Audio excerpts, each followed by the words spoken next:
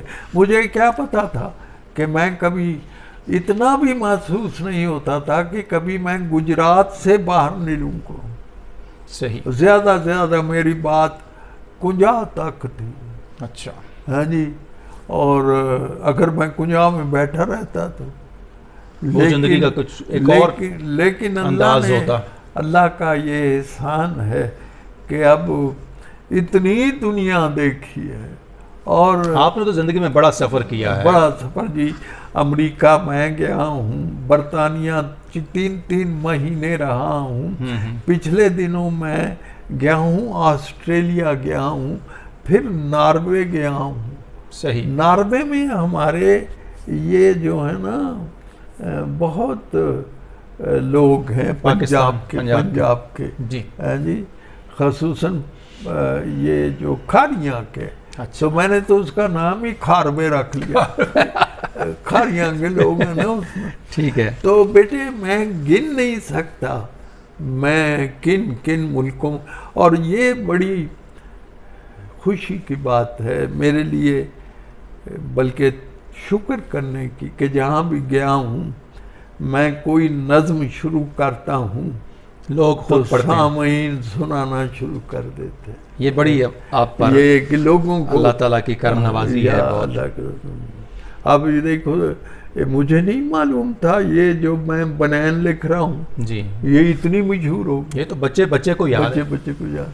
اور امبڑی جو ہے اور لسی تو چاہ بڑی آج کی پکائی ہے، بڑے کوفتہ کی بڑی مشہور ہوئی ہے. کوفتہ کئی نظمیں بہت ساری. اور وہ ابھی جو آئی ہے ماڈرن دعائیں آپ کی، بد دعائیں، ہلکی پھلکی بد دعائیں، ہلکیاں پھلکیاں بد دعائیں، وہ بڑی جا تیری کھکڑی پھیکی نکلے.